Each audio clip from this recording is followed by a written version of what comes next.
Why is no one talking about how good The Dangers in My Heart is? Absolutely no one is hyping this rom-com anime. Boku no Kokoro no Yabai Yatsu is a rom-com anime that will give you diabetes for how wholesome and sweet it is. Even though the premise of this anime may seem dark, especially partnered with an edgelord Chunibyo protagonist, that might send you cringing away from watching this anime. Because we start off with our MC Ichikawa Kyotaro thinking about murder.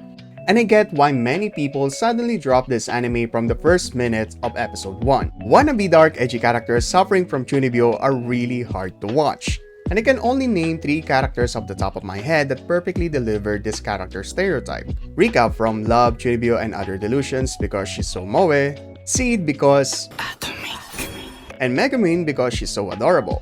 But this is actually where most people are wrong. Ichikawa isn't actually suffering from Chunibyo or the middle school syndrome. Ichikawa's self-delusion of violent fantasies is actually part of his coping mechanism. Ichikawa is a bitter social outcast with low self-esteem, and he finds it difficult to talk to people and is often seen freezing up in various social situations. Because of this, Ichikawa cannot confront the people who annoy him and is seen heavily relying on his coping mechanism, which is thinking about murder. But that's just it. Ichikawa couldn't even hurt a fly. The only reason why he thinks being a psychopathic killer is cool is because he's a massive fan of true crimes. I'm not saying fans of true crimes are potential murderers, okay? In fact, Ichikawa is very considerate of other people and detests those who bully or objectify others. And this misunderstanding in his personality perfectly reflects how he is misunderstood as a character by the viewers. This is the reason why you need to watch The Dangers in My Heart. Don't be fooled by how Ichikawa is presented in the first episode because he gets even better as the story moves on. Ichikawa, despite being a social outcast, is mature enough to pay attention and properly observe his surroundings, a trait that led him in meeting Yamada Anna. Now, Yamada Anna just convinced me that anime girl mukbang is really possible and entertaining.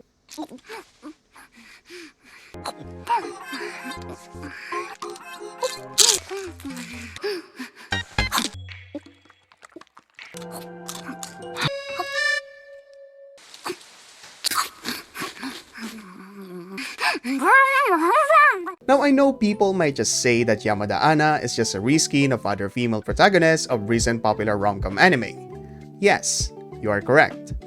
But what makes Anna such a great rom-com character is that she is so delightful to watch. Externally, Anna has this infectious positive outlook on the world and is often seen being the center of her social circles. Proven by her physical attribute, she is seen as more mature than her classmates, especially with how tall she is. Dang girl, is your father a titan? Wait, is that Eren? Because of how pretty Anna is, she somehow attracts the wrong crowd like his pervy classmate or the senior who only speaks in pickup lines. And similar to Ichikawa, Anna falls back to her coping mechanisms to avoid this kind of social interactions, which is Anna has this flighty personality, and the reason why she eats snacks at the library is that she didn't want to offend her best friend who cannot eat junk food. Just look at how pure Anna is. Anna's personality traits perfectly mixed with Ichikawa, which made their love pairing extremely better than the other rom-com anime running right now. So forget about Yamada Level 999 or Raeliana, however you pronounce that name. This is the better show, and The Dangers in My Heart needs more hype.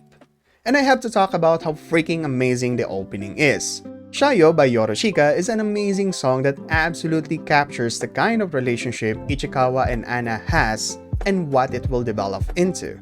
Even the lyrics contain lines from the manga, which will be exciting to see when it's finally animated. This is actually my favorite anime opening for the season, as I have mentioned in my post. By the way, subscribe to Taka Define so that we can talk about anime over in our YouTube community. We post every day about anime, like posting best girls, doing polls, and some random funny anime moments. So if you love anime content, then be sure to subscribe to Taka Defined.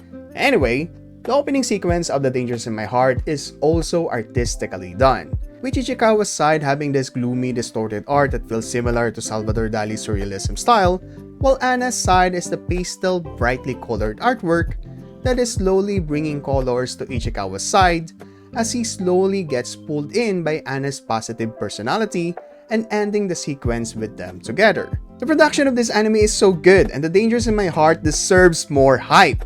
It's a simple rom-com anime starting a pair of characters with opposite personalities that deal with the same issue. Anna and Ichikawa's ship is so fun to watch because at the surface it might look like an ordinary bait for a teasing anime, like every time when Anna treats Ichikawa like a human landfill. But it's actually a deeper intention on Anna's part to make sure Ichikawa will interact with her who is too shy to initiate the first move. Or a comedy anime like when Anna was trying to mimic a cat and challenging Ichikawa to do the same. But beneath it, it is a way for Anna to slowly pull Ichikawa to break out from his shell of social awkwardness. Or the cringy moments where Ichikawa pretends to drop his cutter and imitates a serial killer is a way to protect Anna from social interactions that she finds hard to deal with. And don't even get me started on the drawing scene and the umbrella scene, which just launched my heart into the stratosphere for how cute and wholesome Anna and Ichikawa's relationship is. They are both flawed in their own ways, and yet they affect each other to face their issues and grow together. Watching them strive for their goals and dreams, admire each other, and build up each other is beyond any rom-com we've seen recently. They both have a certain maturity and sense of responsibility, yet still childish like any adolescent. And that is how the story writes itself while also developing the characters, making them slowly fall in love. It's really amazing how The Dangers in My Heart is filled with teasing, comedy, and cringy moments, but it always ends up on a high note that will make your heart squeal for how wholesome it is. The Dangers in My Heart is an anime that you should be watching, and it is beyond worthy to have more hype. It's a fun anime that will surely make you laugh from all the teasing. It's a socially awkward anime that will make you think of your own embarrassing thoughts. It's a romantic anime that will make your heart melt from all the wholesome moments as both Ichikawa and Anna slowly fall in love. And how can you say no to this? Hi guys, your friendly fellow Math here. So yeah, thank you for watching me say how much I love The Dangers in My Heart. If you like anime content like this, then make sure to subscribe to Otaku Defined. Truly, The Dangers in My Heart needs more hype, and you should be watching it. Even though it doesn't have the most exciting story like Baki, but Baki is actually there. Speaking of story, the life and death theme of Jikokuraku is wonderfully told. Check this video right here on why you should also watch this anime. Laters!